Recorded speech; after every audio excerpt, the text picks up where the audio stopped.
Hello guys, my name is Parveen Sharma और आज हम देखेंगे कि जीएसटी नंबर स्ट्रक्चर क्या होता है, वो कैसे यूज किया जाता है और क्यों जरूरी है। वो सारी डिटेल्स आज हम इस वीडियो में देखेंगे। तो पहले बात करते हैं जो जीएसटी नंबर होते हैं। जीएसटी नंबर स्ट्रक्चर की बात करते हैं तो जीएसटी रजिस्ट्रेशन होता है, वो हमें करवाना जरूरी होता है क्योंकि हमें जीएसटी रजिस्ट्रेशन हम जब करवाएंगे तो हम इनपुट टैक्स का फायदा ले सकते हैं। आउटपुट टैक्स के अंदर इनपुट टैक्स का फायदा आउटपुट टैक्स के अंदर ले सकते हैं। किसकी मदद से?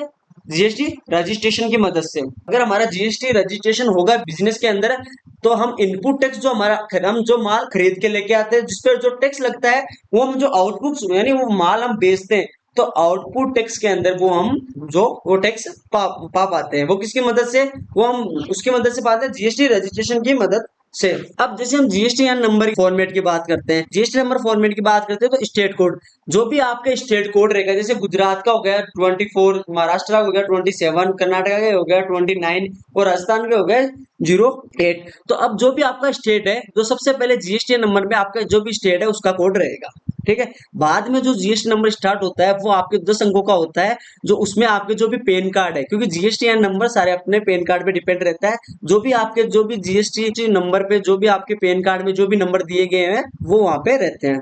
फिर जो आपके पैन कार्ड के अंदर जो नंबर रहता है वो लास्ट के अंदर जो 3 होते हैं वहां पे वो पैन कार्ड के नंबर लास्ट का वो होता है। और जो 2 अल्फाबेट होते हैं और एक डिजिट होता है वो आपके बिजनेस टाइप के ऊपर आधार पे रहता है। यानी आपका जो बिजनेस है वो मैन्युफैक्चरिंग बिजनेस है या फिर आपका ट्रेड बिजनेस है, उसके हिसाब से आपको वो जीएसटी नंबर सरकार देती है। मगर जो फर्स्ट होगा वो आपका स्टेट कोड होगा, 10 आपके पैन कार्ड नंबर हो गए, एक आपका पैन कार्ड का नंबर होगा और 2 जो कोड होंगे वो आपको सरकार अपने बिजनेस के डिपेंड के ऊपर आपको देगी। अब बात करते हैं हम जैसे कि इंटरेस्ट रेट के अंदर हमारे कौन सा टैक्स लगता है, कौन सा टैक्स नहीं लगता, उसके बारे में हम बात करते हैं। तो आपको पता है कि जीएसटी जो आपको जीएसटी है वो दो प्रकार के मैंने आपको बताया था, ठीक है। 2 प्रकार कौन सी है? एक तो इनडायरेक्ट और एक डायरेक्ट। अब जीएसटी की बात करते हो तो जीएसटी होती है तो इंटरेस्ट रेट लगती है और एक इंट्रा स्टेट लगती है, ठीक है। एक कहां पे लगती है? इंटरेस्ट रेट, एक इंट्रा स्टेट। जो इंटरेस्ट रेट होती है वो होती है एक स्टेट से दूसरे स्टेट में हम जब माल बेचते हैं तब लगती है। एक इंट्रा स्टेट जब हम एक ही स्टेट के अंदर माल बेचते हैं। जैसे कि हम बात करते हैं कि जैसे इंट्रा स्टेट के बारे में, किसके बारे में? इंट्रा स्टेट के बारे में। तो इंट्रा स्टेट हम जैसे कि हमारा बिजनेस राजस्थान के अंदर है या फिर हरियाणा के अंदर है, आप मान के चलो कि हमारा जो बिजनेस है वो हरियाणा के अंदर है।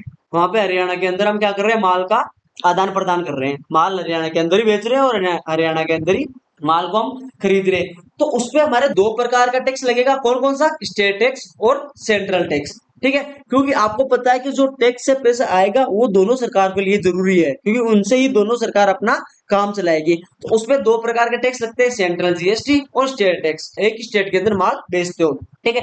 एक हो गया इंट्रा स्टेट। इंट्रा स्टेट क्या होता है? इंटीग्रेटेड टैक्स, यानी इसको बोलते हैं आईजीएसटी और स्टेट जीएसटी को बोलते हैं एसजीएसटी और सेंट्रल को बोलते हैं शॉर्ट में सीजीएसटी। तो आपके आईजीएसटी कब लगता है?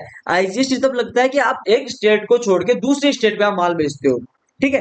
एक स्टेट को छोड़ के आप दूसरे स्टेट में माल बेचते हो तो आपको आईजीएसटी लगता है और वो आईजीएसटी पूरा का पूरा डिटेक्ट कौन करती है? आपकी कौन सी केंद्र सरकार।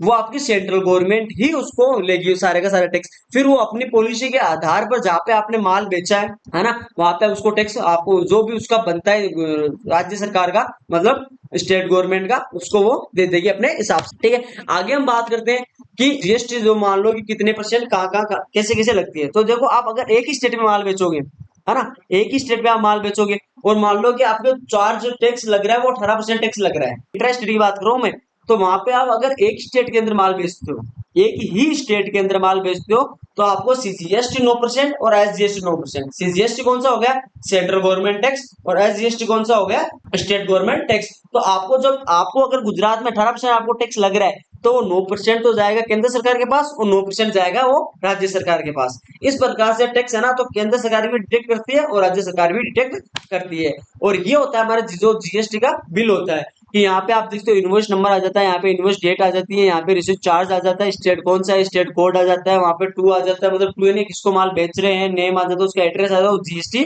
वहाँ पे नंबर आ जाता है, सेशन कोड आ जाता है, क्वांटिटी, रेट पर अमाउंट, ये डिस्काउंट, टैक्सेबल वैल्यू आपको यहाँ पे दिखाई देती है। तो इस प्रकार से जो हमारा जीएसटी का जो भी बिल होता है उस प्रकार से आपको शो करेगा। ये थी हमारी जीएसटी या नंबर स्ट्रक्चर की बातें, ठीक है। अब अगले शानदार से वीडियो में हम मिलते हैं। Thank you.